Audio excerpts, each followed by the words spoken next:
विद्यार्थी मित्रांनो, आपण पाठीमागं निर्देशांकाचे प्रकार पाहिले होते. किंमत निर्देशांक, संख्यात्मक निर्देशांक, मूल्य निर्देशांक, विशिष्ट हेतू निर्देशांक. विद्यार्थ्यांनो, किंमत निर्देशांक जो असतो तो किंमत निर्देशांक चालू वर्षातील निरनिराळ्या वस्तूच्या किमतीची बेरीज आणि मूळ वर्षातील निरनिराळ्या वस्तूंच्या किमतीची बेरीज यांच्या गुणोत्तराला 100ने गुणून जो निर्देशांक मोजला जातो तो निर्देशांक म्हणजे किंमत निर्देशांक होय. आणि किंमत निर्देशांक हे वस्तूच्या किमतीतील सामान्य बदलाचे मापन हा निर्देशांक करत असतो. आणि हा जो किंमत निर्देशांक आहे तो दोन वेगवेगळ्या कालावधीच्या दरम्यान किमतीच्या पातळीची तुलना करण्यास मदत करतो. दुसरा आहे तो संख्यात्मक निर्देशांक चालू वर्षातील निरनिराळ्या वस्तूच्या नगसंख्येची बेरीज आणि मूळ वर्षातील निरनिराळ्या वस्तूंच्या नगसंख्येची बेरीज यांच्या गुणोत्तराला 100ने गुणून, किंमत निर्देशांकामध्ये काय केलं आहे, 100ने गुणून निर्देशांक मोजला गेलेला आहे. आणि संख्यात्मक निर्देशांकामध्ये सुद्धा 100ने गुणून मोजला जातो तो निर्देशांक म्हणजे संख्यात्मक निर्देशांक होय. या निर्देशांकालाच प्रमाणबद्ध निर्देशांक असेही म्हणतात. अर्थव्यवस्थेच्या उत्पादनातील किंवा उत्पादनाच्या भौतिक प्रमाणातील बदल हा निर्देशांक मोजतो. उदाहरणार्थ शेती उत्पादन, औद्योगिक उत्पादन त्यांच्या परिमाणात काही कालावधीमध्ये बदल झालेला असतो. हा बदल मोजण्यासाठी संख्यात्मक निर्देशांक उपयोगी पडतो. त्यानंतर मूल्य निर्देशांक आपण पाहिलं. वस्तूचे मूल्य म्हणजे किंमत आणि किंमत आणि परिमाण यांचा गुणाकार म्हणजेच मूल्य निर्देशांक होय. आणि विशिष्ट हेतू निर्देशांक, काही विशिष्ट हेतूने हे निर्देशांक तयार केले जातात. उदाहरणार्थ आयात निर्यात निर्देशांक, श्रम उत्पादकता निर्देशांक, शेअर किमतीचा निर्देशांक. त्यानंतर निर्देशांकाचे अर्थशास्त्रातील महत्त्व. आता निर्देशांक म्हणजे नेमकं काय हे आपण पाहिलेलं आहे. आता हा जो निर्देशांक आहे या निर्देशांकाचं अर्थशास्त्रामध्ये काय महत्त्व आहे हे महत्त्व आपल्याला विचारात घ्यायचं आहे. निर्देशांक हे आर्थिक विश्लेषणाची अनिवार्य साधने आहेत. खालील मुद्द्यांच्या आधारे आपणाला निर्देशांकाचे महत्त्व लक्षात येते. आता अर्थशास्त्रामधील निर्देशांकाचं जे महत्त्व आहे हे महत्त्व विचारात घेताना योग्य धोरण ठरवणे म्हणजे योग्य असं आर्थिक धोरण, सरकार आर्थिक धोरण ठरवत असतं आणि असं आर्थिक धोरण ठरवण्यासाठी सरकारला हा निर्देशांक उपयोगी ठरतो. धोरण ठरवणाऱ्याला योग्य आर्थिक धोरण ठरवण्यासाठी मार्गदर्शक तत्व म्हणून हा निर्देशांक उपयुक्त ठरतो. आता कृषीविषयक धोरण ठरवायचे, औद्योगिक क्षेत्राविषयी धोरण ठरवायचं आहे, मजुरीचं धोरण किंवा निर्धारण किंवा महागाई भत्ता ठरवायचा आहे. अशा वेळेस निर्देशांक ही जी संकल्पना असते ही संकल्पना उपयोगी ठरते.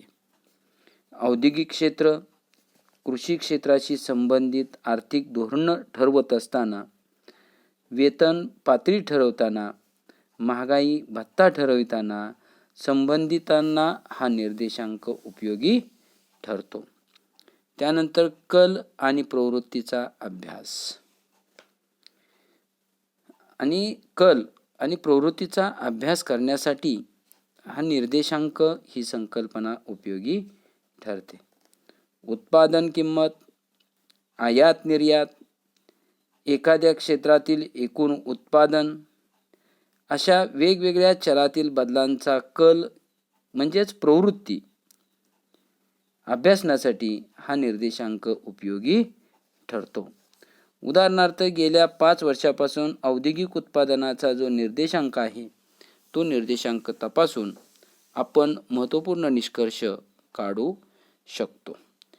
औद्योगिक क्षेत्रामध्ये उत्पादनात वाढ झाली की घट झाली हे दर्शवण्यासाठी कल आणि निर्देशांक ही जी संकल्पना आहे ही संकल्पना उपयोगी ठरते.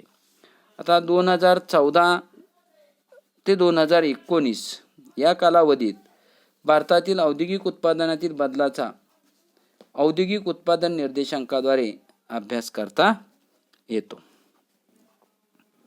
त्यानंतर भविष्यकालीन आर्थिक घडामोडीचा अंदाज. आता अर्थव्यवस्थेमध्ये एखाद्या चलाच्या बाबतीत भूतकाळापासून ते वर्तमान काळापर्यंत किती प्रमाणात बदल झालेला आहे याचे या निर्देशांकाच्या माध्यमातून मोजमाप करता येते. भूतकाळ आणि वर्तमान काळ या काळातील विश्लेषणाच्या आधारे आर्थिक घडामोडीतील जे अंदाज असतात हे अंदाज व्यक्त करण्यासाठी निर्देशांक ही जी संकल्पना आहे ही संकल्पना उपयोगी ठरते. उपलब्ध माहितीच्या आधारे आयात निर्यातीशी संबंधित भविष्यातील अंदाज निर्देशांकाच्या सहाय्याने करता येतो. त्यानंतर चलनवाढीचे मोजमाप. चलनवाढ म्हणजे भाववाढ म्हणजे किंमतवाढ. किंमतवाढ, चलनवाढ, भाववाढ हे सगळ्याचा अर्थ समान अर्थाने घेतला जातो. निर्देशांकाचा वापर जो आहे तो वेळोवेळी होणाऱ्या किंमत पातळीतील बदल मोजण्यासाठी केला जातो. सरकारला महागाई विरुद्ध ज्यावेळेस उपाययोजना अंमलात आणावयाच्या असतात त्यावेळेस हा निर्देशांक उपाययोजना करण्यास सक्षम बनवत असतो. त्यानंतर आर्थिक माहिती वास्तव स्वरूपात सादर करण्यास मदत होते. म्हणजे वस्तूचं उत्पादन, राष्ट्रीय उत्पन्न, वस्तूच्या किमती, वेतन दर इत्यादी चलावर होणारा जो चलनवाढीचा परिणाम आहे हा परिणाम कशाचा? वस्तूचे उत्पादन, राष्ट्रीय उत्पन्न, वस्तूंच्या किमती, वेतन दर इत्यादी चलावर होणारा जो चलनवाढीचा किंवा भाववाढीचा जो परिणाम आहे हा परिणाम वगळून विशिष्ट कालावधीत त्या चलात वास्तव स्वरूपात झालेल्या बदलाचे प्रमाण मोजण्यासाठी निर्देशांकाची जी संकल्पना आहे ही संकल्पना उपयोगी ठरते. परीक्षेला निर्देशांकाचे अर्थशास्त्रातील महत्त्व असा प्रश्न बोर्डाच्या परीक्षेला विचारला जाऊ शकतो. त्यावेळेस निर्देशांकाची व्याख्या लिहायची आणि निर्देशांकाच्या महत्त्वाचे हे 5 मुद्दे अपेक्षित आहेत. त्यात योग्य धोरण ठरवणे, कल आणि प्रवृत्तीचा अभ्यास, भविष्यातील आर्थिक घडामोडीचा अंदाज, चलनवाढीचे मोजमाप आणि आर्थिक माहिती वास्तव स्वरूपात सादर करण्यास उपयुक्त असे अर्थशास्त्रातील निर्देशांकाच्या महत्त्वाचे 5 मुद्दे आहेत. आता निर्देशांकाची रचना आपल्याला विचारात घ्यायची विद्यार्थ्यांनो. निर्देशांकाची रचना. आता जी निर्देशांकाची रचना जी आहे ही रचना आपण विचारात घेत असताना की किंमत निर्देशांकाचा हेतू, मूळ वर्षाची निवड, त्याचबरोबर वस्तूची निवड, त्याचबरोबर वस्तूंच्या किमतीची निवड, योग्य सरासरीची निवड, योग्य भाराची निवड आणि योग्य सूत्राची निवड या बाबींचा आपणाला विचार करावयाचा आहे. आता किंमत निर्देशांकाचा हेतू. त्यामध्ये पहिला मुद्दा आहे किंमत निर्देशांकाचा हेतू, म्हणजे निर्देशांक मापनाविषयी हेतू निश्चिती. आता निर्देशांक तयार करण्यासाठीचा जो हेतू आहे, हा हेतू निश्चित करणे हे निर्देशांक जी रचना आहे, या निर्देशांक रचनेची पहिली पायरी म्हणून ओळखली जाते. आता घाऊक बाजारातील वस्तूच्या किमती बघा. बाजार, घाऊक बाजार, किरकोळ बाजार, होलसेल व्यापारी आणि रिटेल व्यापारी. तर घाऊक बाजारातील वस्तूच्या किमतीत 2 कालावधीत झालेल्या बदलाचा अभ्यास करण्याचा हेतू जर असेल, तर वस्तूंच्या किरकोळ बाजारातील किमतीच्या माहितीचे संकलन करणे अयोग्य ठरेल. म्हणून निर्देशांक मोजण्यासाठी सर्वप्रथम काय केलं पाहिजे? हेतू निश्चित केला पाहिजे. त्यानंतर मूळ वर्षाची निवड. मूळ वर्षाला संदर्भ वर्ष असंही म्हटलं जातं, लक्षात ठेवा. निर्देशांक मोजण्यासाठी सर्वसामान्य मूळ वर्षाची निवड केली जाते. ज्या वेळेस आपण मूळ वर्ष निवडतो त्यावेळेस हे वर्ष नैसर्गिक आपत्ती, युद्धजन्य परिस्थिती, आणीबाणी अशा बाबी त्या वर्षात घडता कामा नयेत. बघा, आता मूळ वर्षाची ज्या वेळेस आपण निवड करतो त्यावेळेस ते वर्ष निवडताना काळजी घेतली पाहिजे. हे वर्ष असं असावं की त्या वर्षी युद्धजन्य परिस्थिती असता कामा नये, त्या वर्षी नैसर्गिक आपत्ती आली नाही पाहिजे, त्या वर्षी आणीबाणी जाहीर केली गेली नाही पाहिजे. अशी परिस्थिती असेल तरच त्यावेळेस ते वर्ष मूळ वर्ष म्हणून निवडणं योग्य ठरतं. म्हणजे मूळ वर्ष ह्या बाबीपासून दूर असलं पाहिजे. त्यानंतर वस्तूंची निवड.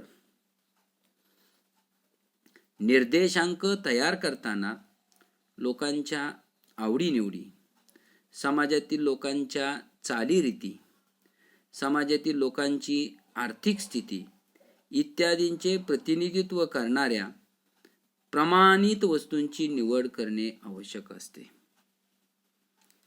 निर्देशांकाच्या रचनेमध्ये निवड केलेल्या वस्तूंचा नमुना निवडणे फार आवश्यक बाब आहे.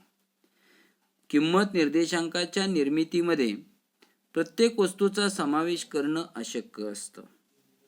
निवडल्या जाणाऱ्या वस्तूंनी लोकांना अभिरुची, आवड, सवयी आणि चालीरीतीचे प्रतिनिधित्व केले पाहिजे. म्हणजेच निर्देशांक तयार करताना लोकांच्या आवडीनिवडी, समाजातील चालीरीती, आर्थिक स्थिती इत्यादींचे प्रतिनिधित्व करणं फार आवश्यक आहे. उदाहरण जर आपल्याला घ्यायचं झालं तर अविकसित देशातील बहुसंख्य गरीब लोकांच्या उपभोगातील बदलांचा निर्देशांकाच्या माध्यमातून जर आपल्याला अभ्यास करायचा झाला तर अभ्यास करताना त्या देशातील चैनीच्या वस्तूंच्या परिमाणात झालेल्या बदलाचा जो निर्देशांक आहे तो निर्देशांक मापनासाठी वापर न करता बहुसंख्य गरीब लोकांच्या दैनंदिन उपभोगातील वस्तूंच्या परिमाणात झालेल्या बदलांचा निर्देशांक मापनासाठी वापर केला जातो. त्यानंतर वस्तूंच्या किमतीची निवड. निवडलेल्या वस्तूंच्या किमती एकाच बाजारात वेगवेगळ्या दुकानात स्थानपरत्वे बदलण्याची शक्यता फार असते. म्हणूनच किमतीचे दरपत्रक निपक्षपातीपणे चांगल्या दुकानातून मिळवणे योग्य असते. निर्देशांकाचे मापन करण्यासाठी निवडलेल्या वस्तूंची किंमत स्थानपरत्वे, दुकानपरत्वे बदलण्याची शक्यता फार असते. त्यामुळे निर्देशांक मापन प्रक्रिया अधिक परिणामकारक व्हावयाची असेल तर त्यासाठी संबंधित वस्तूंच्या किमती संदर्भातील माहिती प्रातिनिधिक दुकानातून किंवा विक्रेत्यातून निपक्षपातीपणे मिळवली गेली पाहिजे. त्यानंतर योग्य सरासरीची निवड. निर्देशांकाची रचना तयार करण्यासाठी अंकगणितीय मध्याचा वापर केला जातो. अंकगणितीय मध्याचा वापर केला तर तुलनात्मकदृष्ट्या त्यांची गणना करणं सोपे जाते. म्हणून अंकगणितीय मध्याची गणना करणं सोपं असल्यामुळे निर्देशांक तयार करताना अंकगणितीय मध्याचा वापर केला जातो. आता अंकगणितीय मध्य आपण पाहिलं, सर्व संख्यांची बेरीज भागिले एकूण संख्या म्हणजे अंकगणितीय मध्य होय. निर्देशांक मापन प्रक्रिया अधिक परिणामकारक व्हावी यासाठी योग्य सरासरीची निवड केली जाते. त्यानंतर योग्य भाराची निवड. निर्देशांक मोजताना चलांचा संख्यात्मक भार, ज्याला आपण क्यू असं संबोधतो, किंवा मूल्यभार मी multiply Q P multiply Q यापैकी योग्य भाराची निवड करणं फार आवश्यक बाब आहे. सर्व वस्तूंना समान महत्त्व नसल्यामुळे निर्देशांक मोजताना विशिष्ट भाराची निवड करणं फार महत्त्वाचे असते. आणि शेवटचा आहे तो म्हणजे योग्य सूत्रांची निवड. निर्देशांकाची रचना करण्यासाठी अनेक सूत्रांचा वापर केला जातो. त्यापैकी योग्य सूत्रांची निवड केली जाते. निर्देशांक मोजण्यासाठी निर्देशांकाचा हेतू आणि उपलब्ध आकडेवारी यानुसार योग्य सूत्रांची निवड केली जाते व त्याद्वारे निर्देशांकाचे मापन केले जाते. तर निर्देशांक रचना जी आहे आणि निर्देशांक रचनेच्या या पायऱ्या आहेत. किती पायऱ्या आहेत तर 7 पायऱ्या आहेत. त्यातली पहिली पायरी किंमत निर्देशांकाचा हेतू, दुसरी पायरी मूळ वर्षाची निवड, वस्तूची निवड, वस्तूंच्या किमतीची निवड, योग्य सरासरीची निवड, योग्य भाराची निवड आणि योग्य सूत्राची निवड, अशा निर्देशांक रचनेच्या पायऱ्या आहेत. ठीक आहे. त्याच्या पुढचा भाग येतोय तो म्हणजे निर्देशांक रचनेच्या पद्धती आहेत. ते आपण नंतर बघूया.